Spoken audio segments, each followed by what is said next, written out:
Chapter 310. The Story Start Become Bridges, 4.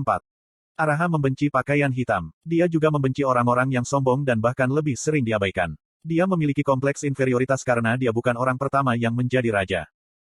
Alasan mengapa Araha memanggilmu seharusnya ada hubungannya dengan prestige. Bagaimanapun, kamu adalah penguasa prestise.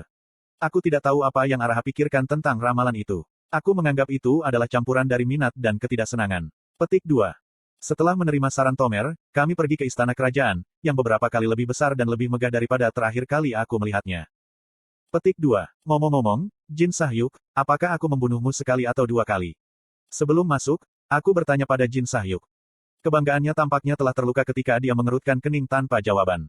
Aku tidak mengolok-olokmu. Aku bertanya berapa banyak slot skill yang tersisa. Petik 2. 5. 5. 3 dasar dan 2 khusus. Kamu tidak mempelajarinya. Petik 2. Jin Sahyuk mengangguk. Kamu lebih bijaksana dari yang aku kira. Yah, kamu akan belajar beberapa hari ini. Petik 2. Istana kerajaan harus memiliki beberapa keterampilan pasif tipe buff. Aku akan terkejut jika lemari besi istana tidak memiliki hal semacam itu. Tidak, aku tidak membutuhkannya. Tapi yang mengejutkanku, Jin Sahyuk menggelengkan kepalanya dan menggerutu. Aku tidak bisa belajar keterampilan ultimate dan keterampilan unik karena kamu. Aku tidak membutuhkan keterampilan sampah lainnya. Petik 2. Apa, tidak? Sekarang Jin Sahyuk menjadi semakin dapat ditebus, penting bagi aku untuk memperkuatnya. Keterampilan dasar yang disintesis dan keterampilan khusus yang membutuhkan 2 slot patut dipelajari. Kami harus melihat melalui lemari besi untuk melihat apa yang tersedia sekalipun. Petik 2. Petik 2. Apa artinya itu? Tidak apa-apa jika kamu tidak mengerti. Ayo masuk saja. Petik 2. Jin Sahyuk dan aku memasuki istana. Begitu kami menunjukkan surat undangan kerajaan kami kepada seorang penjaga, seorang ksatria turun untuk menyambut kami. Namaku Wilhelm Tell. Ikuti aku, Yang Mulia sedang menunggu. Petik 2.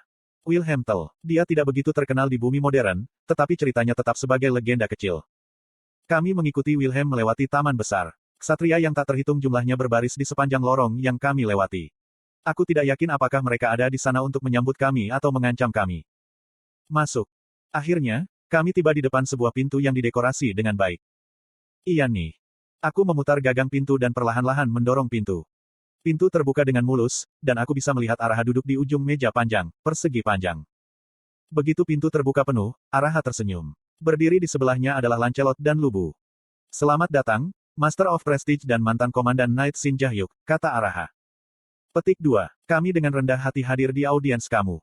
Aku menyambutnya dengan cara aku belajar dari Tomer. Jin Sahyuk, di sisi lain, hanya menganggukkan kepalanya. Tampaknya menjadi masalah harga diri. Bagaimanapun, dia adalah mantan raja. Aku tahu kamu belum berubah, Komandan Knight. Tolong duduk. Araha tampaknya tidak keberatan dengan sikap Jin Sahyuk saat dia menuntun kita ke tempat duduk kita. Aku memiringkan kepala karena reaksi Araha. Kesan yang aku dapatkan darinya berbeda dari apa yang Tomer ajarkan kepada aku. Hajin Si. Kemudian, seorang wanita yang duduk di dekat Araha memanggil nama aku. Seorang kesatria dengan rambut pirang dan mata berbinar. Dia adalah seseorang yang aku kenal baik. Rahel. Rahel dan aku bertukar pandangan ingin tahu. Kalian berdua saling kenal. Senyum yang menarik muncul di wajah Araha. Rahel melihat ke sana kemari antara aku dan Jin Sahyuk sebelum bertanya sambil meneguk, bagaimana kalian berdua? Ah, Jin Sa, Komandan Knight Shin Jahyuk datang sebagai teman aku. Yang Mulia memanggil kami di sini. Petik 2. Tolong duduk. Atau apakah kamu berencana membuat aku menunggu? Araha memotong kami dan berkata dengan suara ceria. Ah iya. Jin Sahyuk dan aku duduk. Rahel masih tampak bingung, dan Araha bertepuk tangan, masih tersenyum. Segera, beberapa pelayan berjalan ke ruangan dengan piring makanan. Lanjutkan, aku mendengar ada pepatah di dunia kamu bahwa seseorang harus mengisi perut mereka sebelum menikmati pemandangan gunung. Petik 2. Dengan itu, kami mulai makan. Aku mengunyah kaki kepiting raja, dan Jin Sahyuk mengiris steak premium. Araha bertanya, kamu pernah mendengar tentang ramalan dari Margrave Tomer, benar? Iya nih. Aku sudah menelepon kamu untuk membicarakan hal itu. Kami menemukan jalur yang mengarah ke dunia kamu, bumi. Petik 2. Mataku langsung melebar. Araha melanjutkan perlahan ketika dia mengunyah sepotong escargot, tapi jalur ini ada di tempat yang berbahaya, dan dibutuhkan energi yang sangat besar untuk membukanya. Crevon tidak mampu menyediakan energi ini. Petik 2. Energi, itu seharusnya tidak menjadi masalah karena entropi dimensi ada di tangan kita. Aku harus bisa menjaga energinya. Di mana jalurnya? Aku bertanya. Araha menatapku lekat-lekat sebelum menghela nafas panjang. Lantai 9. Maaf. Jalur menuju dunia luar, Araha berhenti. Setelah mengatur napas, dia bergumam dengan suara yang lebih berat. Jauh di dalam lantai 9 yang dipenuhi dengan monster mitos. Desolate Moon Guild Building, kantor wakil pemimpin Shin Jong-hak. Wakil pemimpin Desolate Moon yang baru diangkat, Shin Jong-hak sang penakluk, sedang mendekorasi kantornya. Dia meletakkan tombaknya, yang merupakan alasan utama dia diberi gelar, penakluk di atas rak dan menempatkan patung dirinya yang telah lama dia dapatkan di sebelahnya. Hahaha. Hanya dengan melihat patung itu, suasana hatinya menjadi cerah. Itu cocok dengan desain interior kantor dan sempurna untuk mewakili pahlawan Shin Jong-hak, setidaknya di matanya. Petik 2. Kuhum. Shin Jong-hak, yang mengenakan senyum puas, tiba-tiba mengerutkan alisnya. Dia ingat Kim Ha-jin lah yang memahat karya ini. Orang itu, mengapa aku tidak pernah tahu di mana dia? Shin Jong-hak mendecakkan lidahnya, duduk di kursi kantornya dan membuka koran. Halaman pertama, kedua, dan ketiga adalah tentang gerbang kemuliaan. Pemilihan putaran ketiga dimulai untuk gerbang kemuliaan. Rising Star Chae Na-yun, Kim Suho Sang, Pedang Suci, Shin Jong-hak Sang, sang penakluk termasuk. Pahlawan Norwegia, Bjormoch, menuju tantangan. Pahlawan Leitlison tingkat menengah gagal di putaran kedua. Pimpinan pemimpin, ada berita. Wah! Teriakan nyaring terdengar saat Shin Jong-hak sedang membaca. Terkejut, Shin Jong-hak merobek koran. Melihat koran yang robek di tangannya, Shin Jong-hak menghela nafas. Apa itu? Aku akan mengirimkannya sekarang. Shin Jong-hak menerima berita itu di komputernya. Itu terkait dengan Essence of the Stride. Berita pembobolan. Pahlawan tingkat master, pemanah ilahi, Jin Seyeon, bergabung dengan esensi selat. Esensi Stride Stocks melonjak, naik 19% dalam 5 menit. Petik 2. PF. Shin Jong-hak tertawa terbahak-bahak saat membaca laporan berita. Jin Seyeon bergabung dengan Essence of the Stride jelas berita mengejutkan, terutama mengingat berapa lama dia tetap mandiri. Tapi senang melihat Yoyonha, teman lamanya, melakukannya dengan baik. Meskipun dia tidak senang bahwa Essence of the Stride berada jauh di depan Desolate Moon, dia tahu Yoyonha bukan tandingan baginya dalam hal kecakapan pertempuran. Shin Jong-hak terus membaca dengan senyum senang di wajahnya. Kemudian, tatapannya secara tidak sadar beralih ke bingkai di sebelah monitornya. Petik 2. Di dalam bingkai seukuran kepalan tangan adalah Shin Jong-hak muda dan kakeknya Shin Myung-chul, keduanya tersenyum bahagia. Shin Jong-hak mengambil bingkai itu sambil menghela nafas. Shin Myung-chul, yang paling cemerlang dari 9 bintang dan pria yang namanya akan tercatat selamanya dalam sejarah. Bahkan sebagai cucunya, Shin Jong-hak tidak bisa mengerti mengapa Shin Myung-chul mengorbankan dirinya. Bukankah hidupnya lebih berharga daripada nyawa beberapa juta orang biasa? Apakah dia tidak tahu itu? Atau apakah dia mengorbankan dirinya terlepas? Kakek. Shin Jong-hak mengingat kenangan lama. Di dalamnya, dia menangis di pelukan kakeknya. Pada saat itu, hanya berada di sisinya menghiburnya. Shin Jong-hak lebih bangga padanya daripada orang lain dan menganggapnya pahlawan abadi umat manusia. Shin Jong-hak bergumam dengan pahit saat dia melihat dirinya yang masih muda dalam bingkai. Aku masih membencimu. Di sisi lain, di dalam gedung Guild Essence of the Stride, sekarang dibanjiri dengan panggilan, Yoyonha memanggil Chae Na-yun yang merupakan salah satu pahlawan paling terkenal dari Essence of the Stride.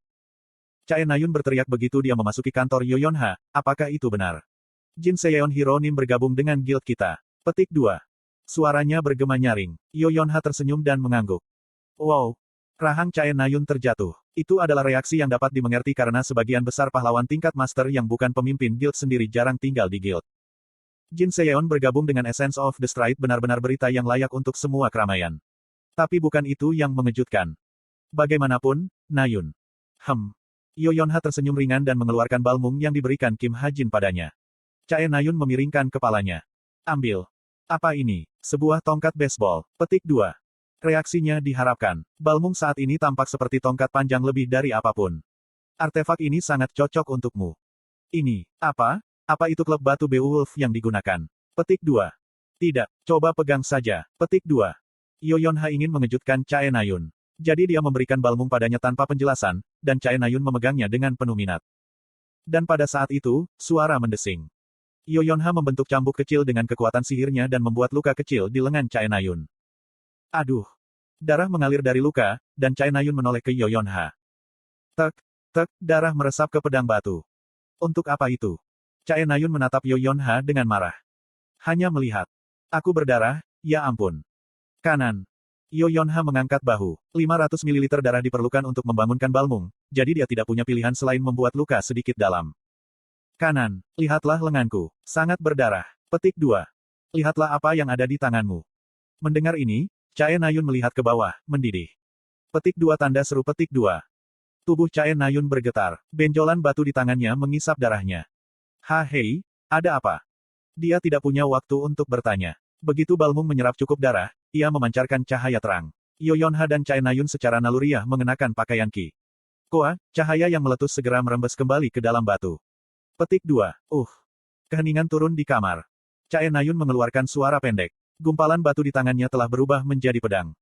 Pisau biru tua dan gagang emas. Sama seperti dalam mitos Siegfried, baik terang maupun gelap hidup berdampingan dalam pedang besar sepanjang 1,8 meter. Yoyonha melihatnya dan berkata, itu Balmung. Bal, ini, suci. Sementara Chae Nayun hilang karena kaget, Yoyonha mengeluarkan dokumen dari laci. Itu adalah kontrak untuk sewa permanen senjata. Kamu menginginkannya, kan? Kamu dapat memilikinya jika mendaftar di sini. Petik 2. Hah? Oh, ya, tentu saja. Petik 2. Ketika Yoyonha menunjukkan kontraknya, Chae Nayun menandatanganinya tanpa memberinya sedikit pun pandangan. Apa yang terjadi? Kemudian, pintu kantor Yoyonha meledak terbuka. Para pahlawan yang mendeteksi kekuatan sihir Balmung bergegas masuk. Tapi begitu mereka melihat Yoyonha dan Chae Nayun aman, tatapan mereka beralih ke satu-satunya benda aneh di ruangan itu. Wow! Persetan. Balmung, senjata dari banyak legenda.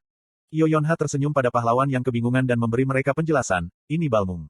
Pemegang saham utama kami, Sejnim, meminjamkannya kepada kami. Petik 2. XJ adalah kependekan dari Extra HAJIN. Namanya dikenal sebagai pemegang saham utama Essence of the Stride, meskipun tidak ada yang tahu identitas aslinya. Keren, kan? Jangan ragu untuk mengambil foto dan membual tentang hal itu kepada teman-teman kamu. Petik 2. Sebuah guild yang memiliki senjata berharga meningkatkan citranya. Bahkan setelah mendengar penjelasan Yoyonha, para pahlawan terus menatap kosong ke arah Balmung. Menara Harapan 8F, Krevon. Hujan turun di Krevon. Aku sedang duduk di ruang penerimaan istana kerajaan, tenggelam dalam pikiran. Araha mengatakan bahwa jalurnya ada di lantai 9. Aku tidak tahu apakah dia mengatakan yang sebenarnya atau tidak, tapi aku mungkin bisa meninggalkan Chameleon Troupe untuk membereskannya. Bagaimanapun, Chok Jungyong selalu gatal untuk berkelahi. Kenapa kamu tidak menanggapi pesan aku? Lalu, aku mendengar suara Rahel dari dekat. Dia sedang berbicara dengan Jin Sahyuk. Apakah aku punya alasan untuk itu? Jawab Jin Sahyuk. Petik 2. Aku mengerti. Rahel mengangguk tanpa perubahan sedikit pun dalam ekspresinya. Tetapi siapapun dapat mengatakan bahwa dia terluka oleh respons yang tumpul. Hajin Si. Iya nih. Aku menoleh ke Rahel sambil tersenyum. Rahel juga tersenyum dan mengangguk. Sudah lama. Ah iya. Petik 2. Sementara itu, Jin Sahyuk melihat-lihat antara aku dan Rahel. Merasakan tatapannya, Rahel juga menoleh ke Jin Sahyuk. Persis seperti itu, pertempuran diam dimulai antara keduanya. Haha, iya, apa itu? Melihat sekeliling ruangan, aku menemukan meja biliar di sudut ruangan. Dari apa yang aku dengar, semua jenis olahraga yang disebarkan oleh pemain menjadi tren di Krevon. Apakah kalian ingin bermain biliar? Hah, kolam. Mata Rahel tiba-tiba menjadi cerah. Petik 2. Aku akan senang melakukannya. Apakah kamu baik-baik saja, Hajin Si? Petik 2. Sulit bagiku untuk menjadi buruk dalam hal itu, kurasa. Lagi pula, aku memiliki keluasan dwarf muda. PF. Tapi Rahel tiba-tiba mendengus. Itu adalah pertama kalinya aku melihatnya mencibir. Pasti keluar tanpa sadar saat dia segera memperbaiki ekspresinya, tapi aku terkejut. Ah maaf. Hanya saja, aku cukup bagus di kolam renang. Aku bahkan memenangkan turnamen. Petik 2. Aku mengerti. Aku mengangguk tanpa berpikir pada komentar bangga Rahel, tapi itu akhirnya memicu semangat kompetitif Jin Sahyuk. Kolam apa yang kamu bicarakan? Biliar Inggris, kolam renang lurus, karambol, 8 bola, tidak masalah bagiku. Iya, lalu ayo pergi dengan Charom. Petik 2. Yakin. Rahel penuh percaya diri, yang sepertinya dibenci Jin Sahyuk. Jin Sahyuk menginjak meja biliar dan mengambil isyarat. Rahel juga menyambar satu dengan seringai. Dapatkah kita memulai? Agak membosankan jika kita tidak bertaruh pada sesuatu. Apa yang harus kita pertaruhkan? Petik 2. Taruhan. Bagaimana dengan permintaan? Baik. Semuanya terjadi dalam sekejap mata. Tapi tepat saat pertandingan akan dimulai. Petik 2 tanda tanya petik 2. Aku dihubungi oleh Spartan yang berada di luar Tower of Wish. Yo Jin Hyuk mengirim pesan bahwa penyelidikannya tentang Yi Yeonjun selesai. Yi Yeonjun sepertinya merencanakan sesuatu. Tampaknya tidak mendesak. Saat ini sedang mencari. Aku bangkit untuk kembali ke bumi saat aku menerima pemikiran Spartan. Aku pergi sekarang. Kalian bersenang-senang. Petik 2. Hah? Kemana kamu pergi? Dia benar. Kim Hajin, kamu juga bermain. Petik 2. Tapi Rahel dan Jin Sahyuk meraihku secara bersamaan. Rahel bahkan memberiku petunjuk.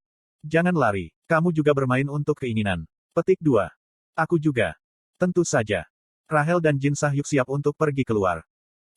Baiklah. Karena Spartan tidak terburu-buru, aku setuju dan memutuskan untuk segera menginjak mereka dan pergi. Kalau begitu aku akan pergi dulu. Aku menaruh sedikit kapur pada ujung tongkat dan bersiap-siap. Tetapi Jin Sahyuk dan Rahel sama sekali tidak menempatkan aku di mata mereka. Aku penasaran seberapa baik dirimu, mantan komandan kesatria. Aku juga penasaran. Tolong, ajari aku. Aku tidak tahu apakah kamu cukup baik untuk menjadi murid aku. Menggangguku. Apakah itu taktik? Petik 2. Tolong, mengapa aku harus membungkuk ke tingkat seperti itu terhadap pemula? Petik 2. Sedikit yang mereka tahu, mereka bahkan tidak memiliki kesempatan untuk memamerkan keterampilan mereka. Aku sedang pergi. Aku berencana untuk mengakhirinya pada giliran pertama.